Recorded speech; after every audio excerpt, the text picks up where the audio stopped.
Welcome back to Good Morning Greyhounds. I have a great episode for you today, all about Indianapolis' biggest jazz event, Indy Jazz Fest. I have two very exciting guests who will be joining us in the studio, but first, roll the intro.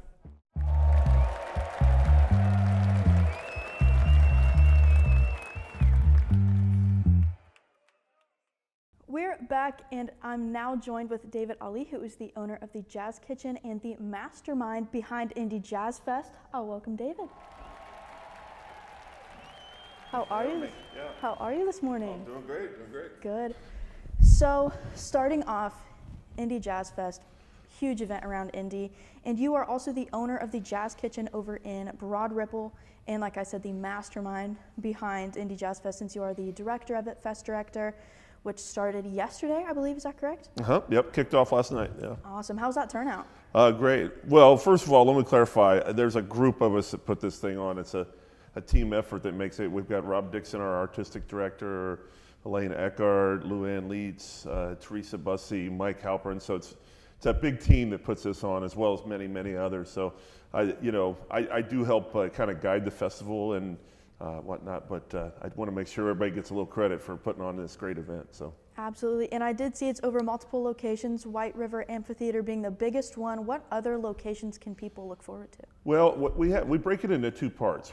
First part, starting last night and going through the 27th, is what we call our Sunset Series. So there's a number of concerts at the Jazz Kitchen, and then there's a couple concerts actually this Thursday. Amy Nuviola, a great Cuban vocalist, that'll be there at the Cabaret, which is at 9th in Pennsylvania.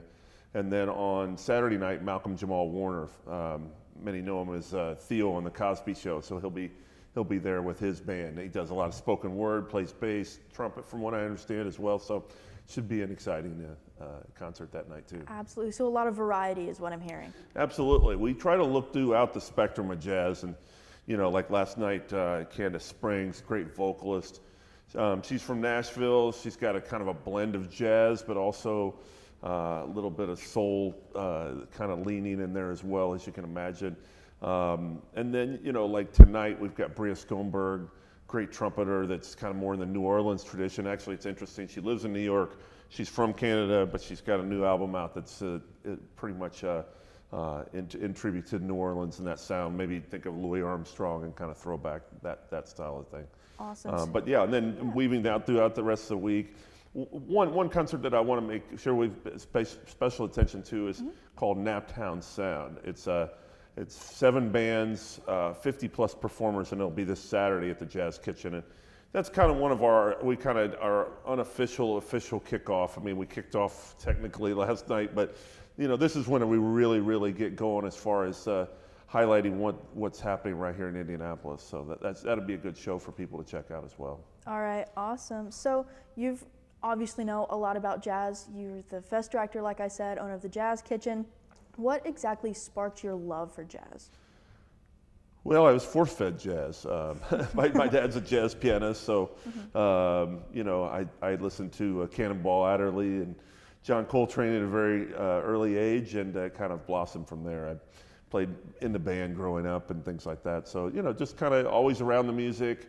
We talk about the Indianapolis sound and the Naptown sound that's happening this week, but really there's always been a Naptown sound and a lot of great musicians in Indianapolis. So I was lucky to be around a lot of those great musicians, and they I won't say took me under their wing, but definitely influenced the way I heard music. I was fortunate people like Jimmy Coe and Russell Webster, Pookie Johnson, David Young, among Clifford Ratliff, Everett Green. These are guys on the scene that were a couple generations ahead of me, but really, were made a lot of impact on what I think about jazz and its effect on me. So absolutely. So I can only imagine how cool it'd be to grow up in that kind of scene. Well, I was fortunate. Yeah, I mean, I heard a lot of jam sessions in my living room that rivaled probably shows that I'll put on the club any night. So, yeah, I was very fortunate to do that. I mean, Indianapolis has always had a marvelous amount of musicians that are, on par with any players in the world. I mean, they decided Indianapolis is their home, but they could have taken their talents really anywhere in the world. So, you know, and it's pretty numerous. I mean, I think people like Jim Edison growing up, you know, there was numerous big bands. Phil Allen was a guy that was on the scene at the time as well, and many others. I mean, you know, it kind of it's interesting that Indianapolis, even to this day, I discover players that I didn't know existed in town, right. and I'm just blown away by the talents that they have. So. Yeah, that's amazing. Yeah. That I mean, I didn't know that Indianapolis had such a big jazz scene until I started working on the station WICR, which does a lot of things, collaboration type tables with the Jazz Kitchen, and we'll also be at Indy Jazz Fest, which is super cool. Yep. But, and again, I know we're on UND-TV right now, but the radio station, WICR 88.7, has a channel dedicated to jazz where anybody can go listen to some of the artists that are featured at Indy Jazz Fest. So who are some names that people can look forward to? I know that you already mentioned a couple, but who are some others?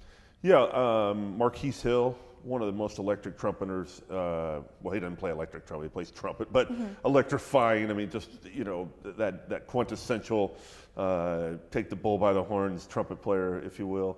That'll be this Sunday.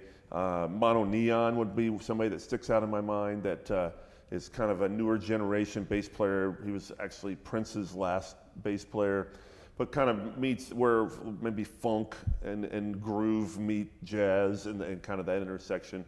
And then one thing that we're doing, you know, we try to focus on performance, education, and legacy. And there's a couple events coming up next week. Tuesday night, we have a panel discussion with a kind of an all-star Hall of Fame jam, if you will, on that night. And then J.J. Johnson will be tributed on the Wednesday, the 25th. We're bringing one of the greatest trombone players alive right now, Steve Turre, and he'll be playing with a group that we call the Indianapolis Jazz Collective.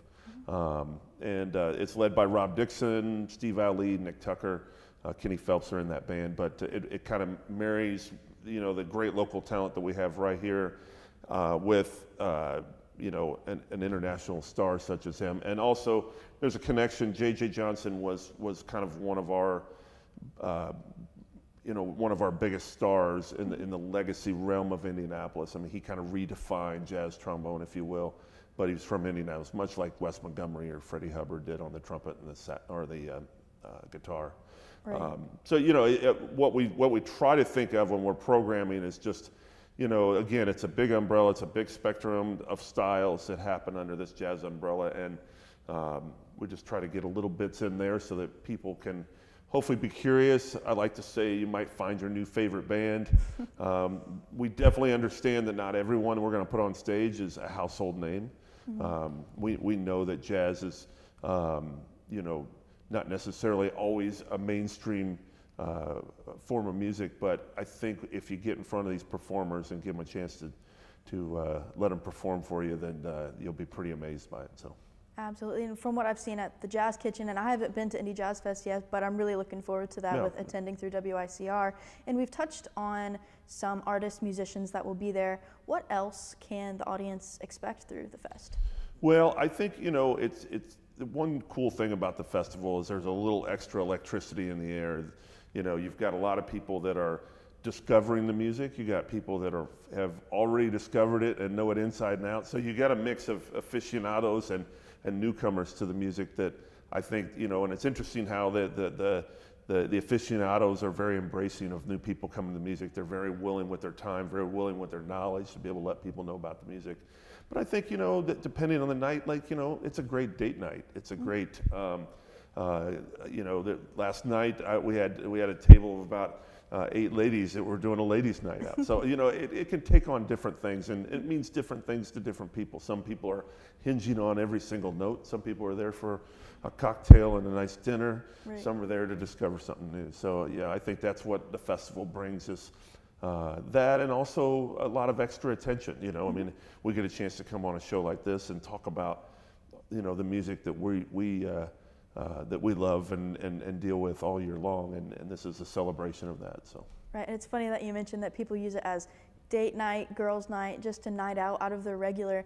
I believe it was on Facebook, like yesterday or the day before, just an ad popped up, and I was looking through the comments just to see what people were saying, if they were excited, and there was a lot. There was people saying that they were going to, like you said, use it as a date night, that they're going with friends, that they're excited to take their parents. Yeah. And I think that bringing that community together and finding your place and just having fun is really important with that. Well, it is, and also what jazz really brings is a diversity. I mean, it's all ages, it's all races, all different kinds of backgrounds, and it's really, truly, I think, one of the few opportunities in the world today where you see that.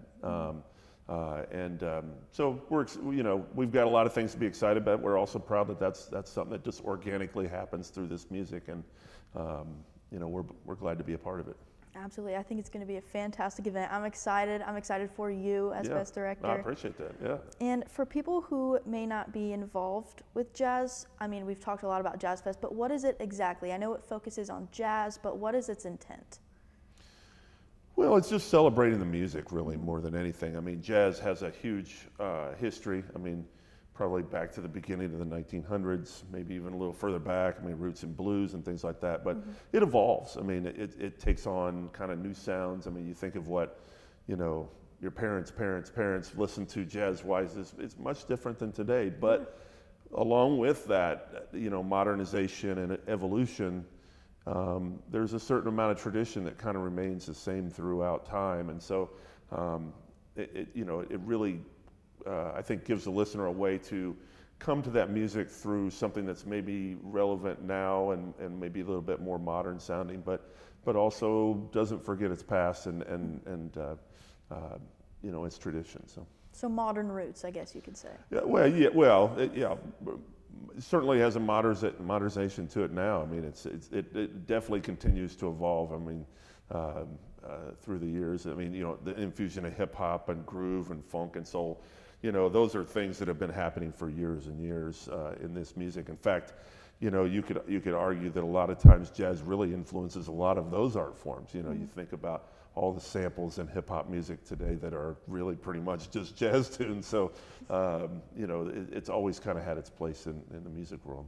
Right, and if I did my math correctly, Jazz Fest is going on its 26th year? 26, yeah. All right, so how did Jazz Fest become a thing, going back 26 years ago? Well, I've been, myself and Rob and this team here came in 2009, but before that it was a project of the city that was meant to, maybe like a cultural tourism. I think it had certainly in its roots in trying to bring people to the city and fill hotel rooms and get people looking at the spotlight of it. The American Pianists Association ran it for about 6 years as well as part of their series. But in 2009 there was a group of us that thought it was available and we thought, well, let's give this a stab. Let's keep this music. I mean, we do this all 24/7, 365, and we thought we would be great stewards of this music, moving forward. So. Absolutely. And just really quick, how can people find more information or get tickets for the fest? Well, IndyJazzFest.net is definitely the place to go. And again, like I said, a lot of times, not everyone on our roster, you're going to know who they are, but it's something that, it gives you a snapshot of that on the website as well. Right. And then I got to make sure we get it in. The final day is at Everwise. And that's with Shaka Khan, Marcus Miller, Michael Franks, and Steve Allee Magic Hour Band. So, it just ramps up over these 2 weeks, and we'll be exhausted, but it'll be a great party. So amazing. Well, I'm excited. Thank you so much for joining me. Yeah, thanks for having me. I appreciate it. All right, and we will be right back with our next guest, Rob Dixon.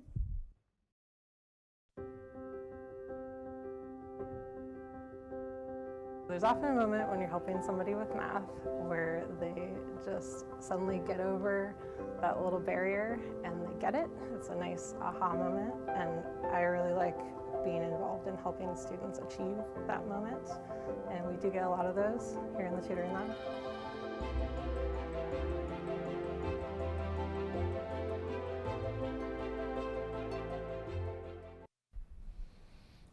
Now that we've talked to the director of Indy Jazz Fest, I feel like it's only fitting to talk to someone performing at the event. I'm here joined today with Rob Dixon, now who is one of the performers. How you feeling? Oh, good. Yes. Good morning. It's early. It's very early for musicians. So like I've said, you are one of the artists performing at Indy Jazz Fest this year. What Yeah. can people expect with your performance in particular? Like what vibe are you bringing? Well, I'm performing in a number of different bands with Steve Allee Band. So playing his original music, and it's contemporary jazz, kind of more funky, groovy.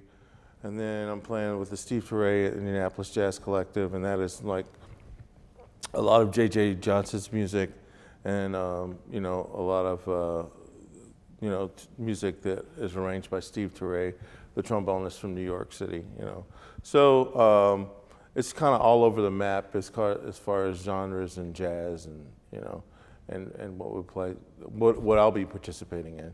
Right. Yeah, and then you know, on the kickoff, I'll be playing with a blues band, and then also an Afrobeat band. So yeah, I'll be playing a little bit of dipping my toe in a little bit of, Right. you know, every kind of subgenre. Yeah, so obviously playing solo is one thing, playing with a group or a band is another. How does working with a band, I don't want to say affect your performance, but what's that dynamic like? Well, it's different with particular groups. Like with the blues band, we don't play any music. There's no written music. I mean, we kind of just, it's all played by like, you know, it's all by ear, kind of like we're playing blue, you know. And then in a situation where we're playing the music of J.J. Johnson, most of it's written out. So then I follow, you know, a lot of it is like, you know, rehearsing the music and improvising on that music. And then like with Steve Allee, it's kind of in between a little bit. So it's definitely a workout for the right brain, left brain, you know, because you're accessing. So it's a lot of fun, you know, and it allows you a great space to be creative. Absolutely, it's like teamwork. Y'all have to come together, make sounds, make beats. Right, make sounds and teamwork, but then you have a chance to be individual expression in that team. Absolutely, so you have your own voice. Exactly. Absolutely. So going back to your performances in particular, what do you hope audiences take away from your performance?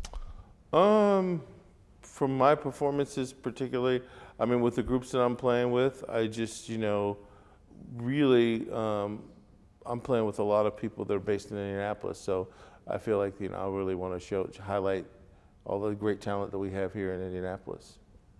Absolutely. And just thinking about your career, what have been some moments within your career that just left you awestruck? Like, oh my gosh, like this is it. Are there any moments that you can think of that just left you speechless? You know, I don't know. I've had a lot of different. At the start of my career, I got a chance to do a thing with. I don't know if you know of Annie Ross and John Hendricks and Ray Charles and Illinois Chiquette. We played in Salzburg, Austria. That was pretty awestruck. I was awestruck because, you know, I got to be on the red carpet with all those artists and perform. Salzburg is where Mozart is from in Austria, so we had a big theater there, and people were just kind of, I was awestruck by the fact that they appreciated this jazz music, which is, you know, American music, and then their reverence for it, and just that they were kind of fanatical about it. So I think that was a really great moment. But, you know, just being a part of all the Indy Jazz Fests since 2009 has been great. You know, we've had different experiences that in one way or another have a certain capacity of awe. Yeah. So how did you get involved with the jazz scene? Obviously, your career extends years, I want to say decades, since you had mentioned you've been in the Jazz Fest since 2009. Right. So how did you get involved in jazz in particular? I think I got involved in music, jazz, just playing in school, you know, playing in my school band, and then I think in the middle school we just had a band director saying, hey, we're going to start a jazz band, and then my band director turned me on to a private teacher that was really good, who was a great jazz improviser in the area, and so that kind of just started me on that path. Yep. Cool. So you had mentioned that middle school band. Right. But is there any specific jazz artists or artists that have influenced you throughout your career? Yes, absolutely. You know, I started out listening to like David Sanborn and Grover Washington Jr. because they were kind of on the radio. And then when I got with the teacher, his name's Charles Bradley. He said, check out Cannonball Adderley and check out John Coltrane. And that was kind of my introduction to listening to them. And then that kind of just opened my world up into another, you know, So another avenue. Like a gateway. Gateway to the past, but really helped me, you know, with the music that, you know, I'm doing now. Right. Right. I love that. So you have been in the Indianapolis Jazz Hall of Fame since 2015. Right. What does jazz mean to you? You know, I think it's just jazz in its essence is like a really great expression of the American music. You know, I think all of the music that comes from America, jazz is kind of intertwined. And why I say that is that I think before, you know, we had this music that kind of was the birthplace in New Orleans. I mean, artistically, we kind of took our cues from Europe, musically and art-wise. And then this development of jazz where we have syncopated rhythms and over European harmony is something that was just brand new and kind of fresh. It kind of took off. So I think, you know, once that music took off, it kind of influenced, like jazz influenced blues, which influenced rock and roll, so it's uniquely American and much a part of the, you know, kind of like a binding thread in the American fabric of music. Right. Yeah. It's just blended. Because there's so many different varieties of music, but jazz, I feel like, is the root of, I want to say America. Right. But pretty much, yeah. You could say musically. So countrywide, globally, what does the jazz scene in Indy look like, and what are some ways to support artists like yourself? You know, it's very strong. Our music scene and our jazz scene is great here in Indianapolis, and I think we have a great, not only scene for the Midwest, but like just nationally. And I think ways to support that scene are just to go out and check out music, you know.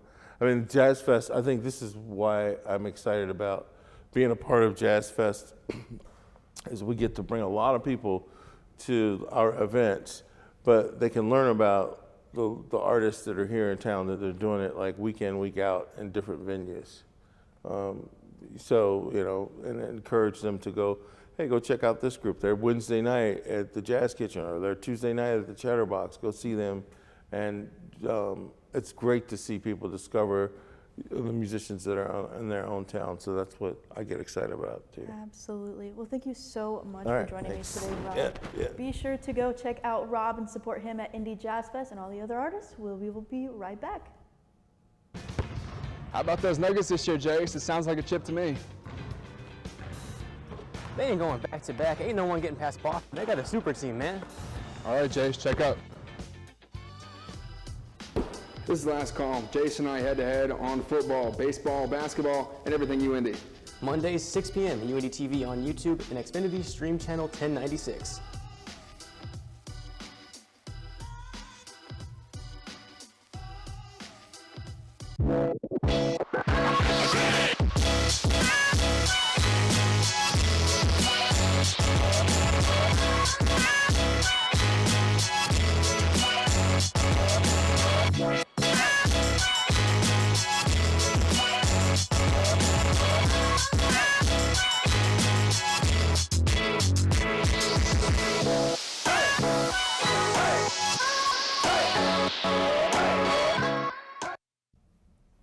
Welcome back to Good Morning Greyhounds. I am now joined with both David, Allee, and Rob Dixon, who I've spoke to before. So we're going to do a little bit of a fun segment now. I'm going to try to quiz you guys on a little bit of jazz.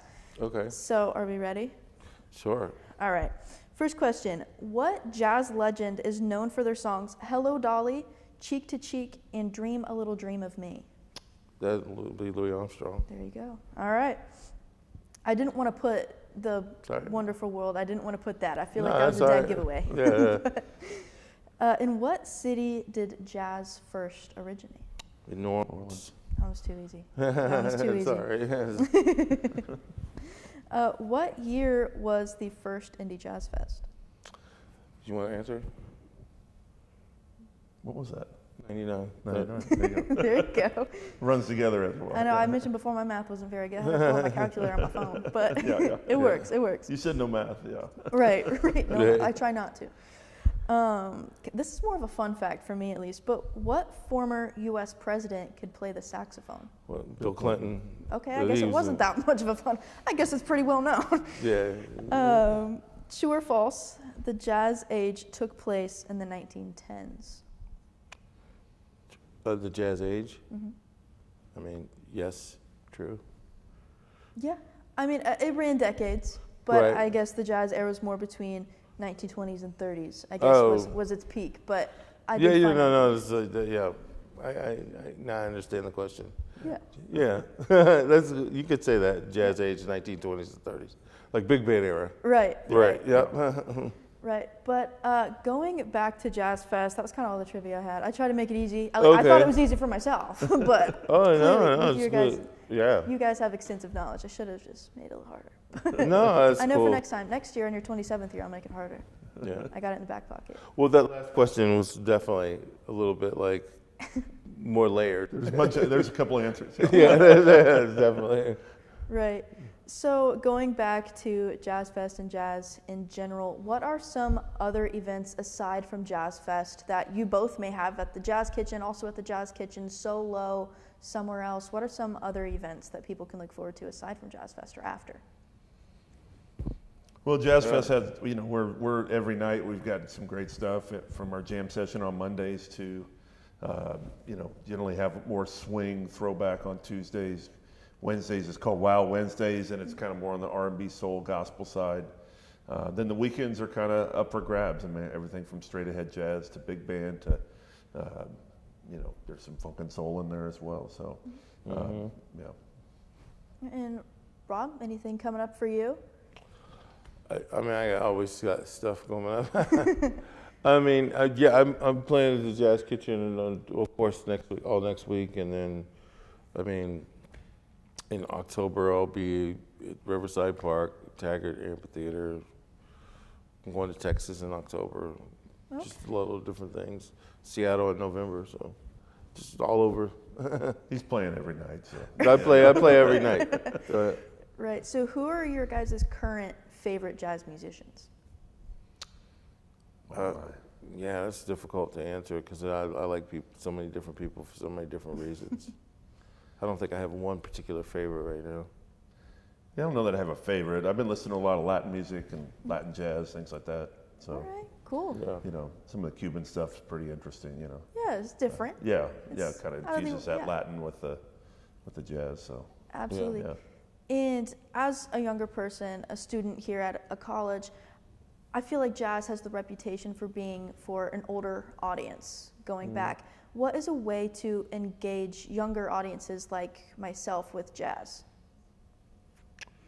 I think the Jazz Fest is a great way for kids, younger people to explore because, I teach like a jazz history class, and I always tell my students, like, whatever music you're into, there's a through line to jazz, like, and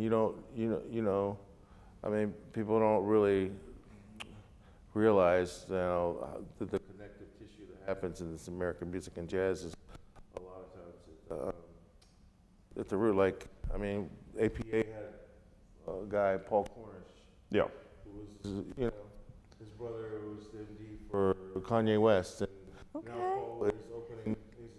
Has a band that opens for Taylor Swift, and he's on the road. So there's a lot of stuff. How many people like Taylor Swift that are young? A lot. Paul Cornish has a band that was opening for every night. Actually, he's the one that told us that if you do 4 dates on the tour, you actually get to go on the vacation in St. Bart's, which I think all of, So, there's just a lot of, I think that we're connected to this music more than we know. So I challenge a lot of my students to find those connections, and musically and otherwise. Absolutely. And Yeah. real quick before we wrap up, once again, what's the best way to find information or tickets for Jazz Fest? Well, IndyJazzFest.net by far is the best place to go. It's going to give you all the show times, information about all the artists, and you know, I'd be remiss in also mentioning that, you know, Jazz Fest is a product of the Indianapolis Jazz Foundation. So you know, we work all year long working on performance, legacy, and education. So you know, it's a year-round effort for us, but this will be the 2-week celebration that we do every September. So. Cool. All right. Well, I'm looking forward to it. Yeah. Thank you, guys. All right. Thank you. Thanks. Appreciate you having us. But this concludes this week's episode. Thank you again to David, Allee, and Rob Dixon. Check out www.indyjazzfest.net for more information on the event. We'll see you next week on Good Morning Greyhounds. Take care.